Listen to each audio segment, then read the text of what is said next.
watching Real Talk with SlapStik on SlapStik TV. Hey, shut the hell up. Rodney Perry got some shit to say here on SlapStik TV. Tell me about one of the worst shows that you had. Oh wow, great question. I did a show at the Comedy Store, 1998. Just moved to LA, and I went on stage. Not on stage 30 seconds before I started bombing. This dude right there, I can still see him like it was yesterday. He started booing me. Boo! Long story short, the boos escalated into the whole crowd booing me. And if you've never been booed before, it's a harrowing experience. So I'm getting booed. Started to try to retaliate at the audience. The hostess came out, Guy Torrey. He came out. He's like, "Yo, Rod, man." Now he didn't even know me. He didn't say Rod. He was like, "Hey, you can't talk about my audience like that. It's just not your night." So he came on. He started talking about me. I'm behind the sheer curtain, looking like this is not why I'm here. So I'm behind the curtain. He's like, "Man, I hope that dude didn't fly out here because he ain't gonna be able to get back on the plane with them bombs." I was like, "Oh, that hurt." But then it changed. Somebody in the audience like, "Well, he didn't even get a chance. Y'all didn't give him a chance. Let him come back." He's like, "Y'all want him to come back?" He's like, "Yeah, let him come back." I came back out there. I did the joke that I would have closed on. Got a laugh and bounced. And I can just remember at that point feeling like I had run the gamut of emotion. I went from losing to winning within minutes, and I knew that I would move to LA at that point because I hadn't moved to LA yet. It was 1998. I moved to LA probably a couple of months after that, and grinded it out ever since. Something that you dislike about the level? I can remember just wanting to travel, and sometimes the travel can be really taxing and draining, you know. Early morning flights, going through the airport, pulling out all your stuff, getting naked, you know, that can weigh you out sometimes. My favorite color, I think it's blue. I like blue.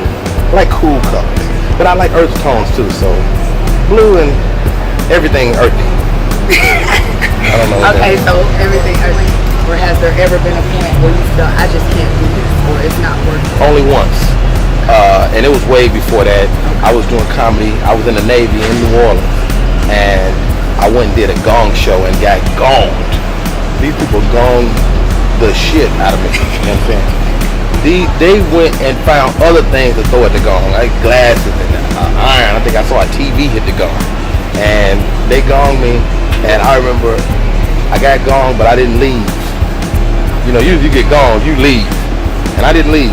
And this dude came past. He walked past. He's like, "You still here?" I was like, "Oh." So, and I quit for maybe a week. And in that week is when I met my best friend Harry. And Harry was so funny to me. We was in the Navy and we used to play dominoes in the barracks. So we were playing dominoes, and Harry told this dude named PJ. Harry told PJ, they was talking about each other, and PJ was just killing him. Harry, he just looked up at the dominoes saying, "You know what?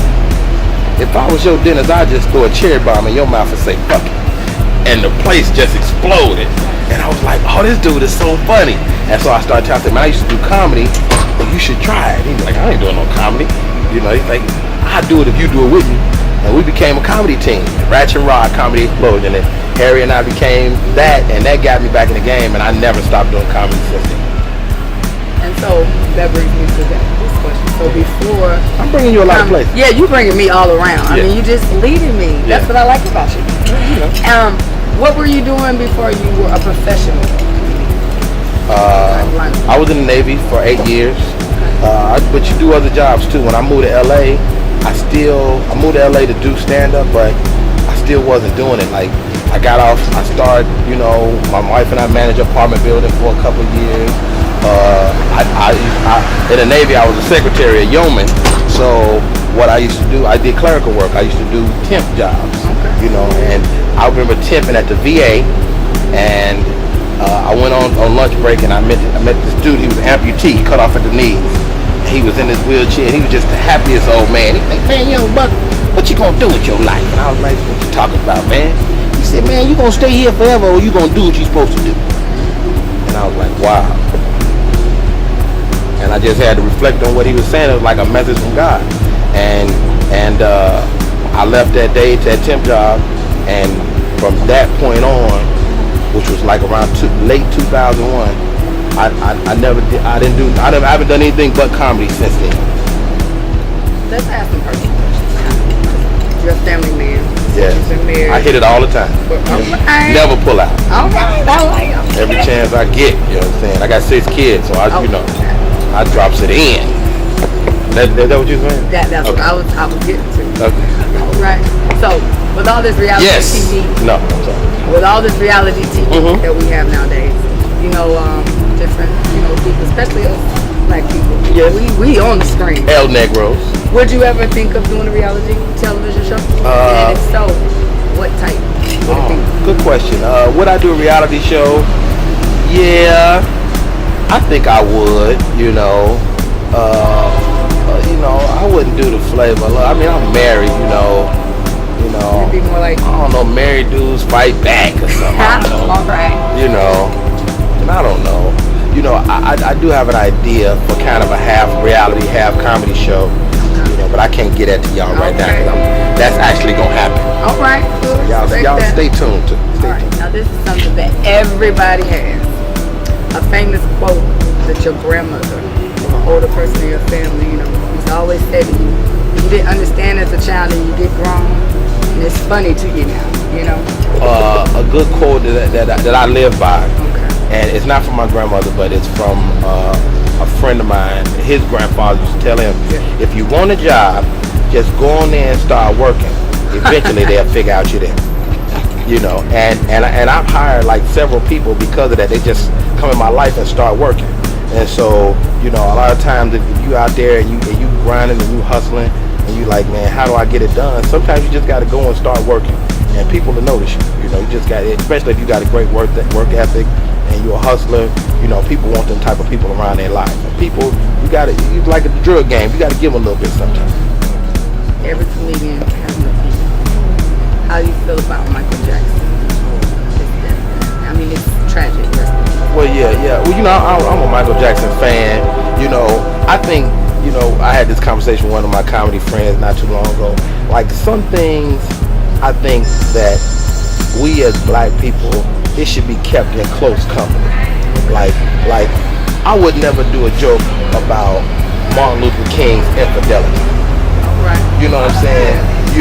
Now the history books might say that happened or it existed, but I think that's something that we could talk about among us, but that's not the public consumption. So Michael Jackson was like that too to me. Like, people talk about Michael Jackson and whatever he was, and even Cat Williams, I mentioned him a couple of times, but he did this whole joke about Michael Jackson and Michael Jackson messed with kids. And I'm like, you don't really know that, first of all, and beyond that, that's stuff that we talk about among ourselves. Right. That's not for public consumption. So, I'm a fan of Michael Jackson. What the media didn't dwell on is after his death, the little boy came out and said that he fabricated the whole thing. But that wasn't big news. Nobody covered that. So, I think that guy was full of love. I can't imagine Michael Jackson being born under the sign of Virgo and being a child molester. I can't see it. We walk around with too much love. So, that's my Michael Jackson take. I never met him. I got an interesting story though. A friend of mine told me he's friends with Neo. Neo was working on Michael Jackson's record, and so he got an opportunity to be around Michael in the studio. And he was like, the first time he met him, he's like, if you need anything, let me know. Second time, he's like, if you need anything, just let me know. I got you guys. He did like the third time, he's like, he cool? He's like, yeah, Mike, he cool. He's my boy. He's gonna be around. He's like, oh, okay. Hey, dog. Let me know. I got you. Then Michael Jackson was talking like a regular dude. Yeah. So I was like, what? And I've heard like several different people tell similar stories that Michael Jackson, like, his voice wasn't as falsetto as we think. Well, he was an entertainer. So when he came, he was taught that he came and if you really trip off of it, think of every kid that's had that type of high-pitched voice. The minute their voice changed, people leave them alone. So maybe he realized that and said, you know what? I'm gonna rock this forever.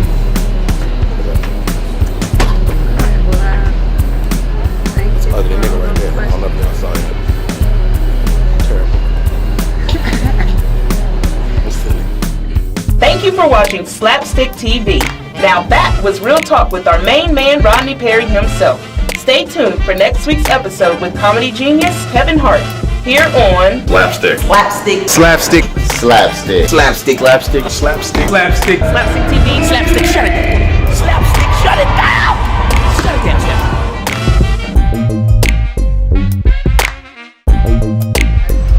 Let me ask you, what kind of car do you drive? Right now, I currently have a Mitsubishi Galant, but I'm looking at making a purchase. It is not great, but I'm looking at purchasing a Camaro. I like it. They let me drive it over the weekend. I just want it now. So, I think I want to be night riding. so that just feels pretty good. You can go and pick your car now instead of picking the car to give you, back when you broke. And they're just telling you what your money can fit you in. Yeah, well, they still tell you that. They still tell you that. Yeah, there's always a budget. But for every level, there's things that you can't get. So there's always something to aspire to beyond where you are. So like right now, I'm getting a Camaro because I can't get the Corvette. Okay, all right, we just want to know.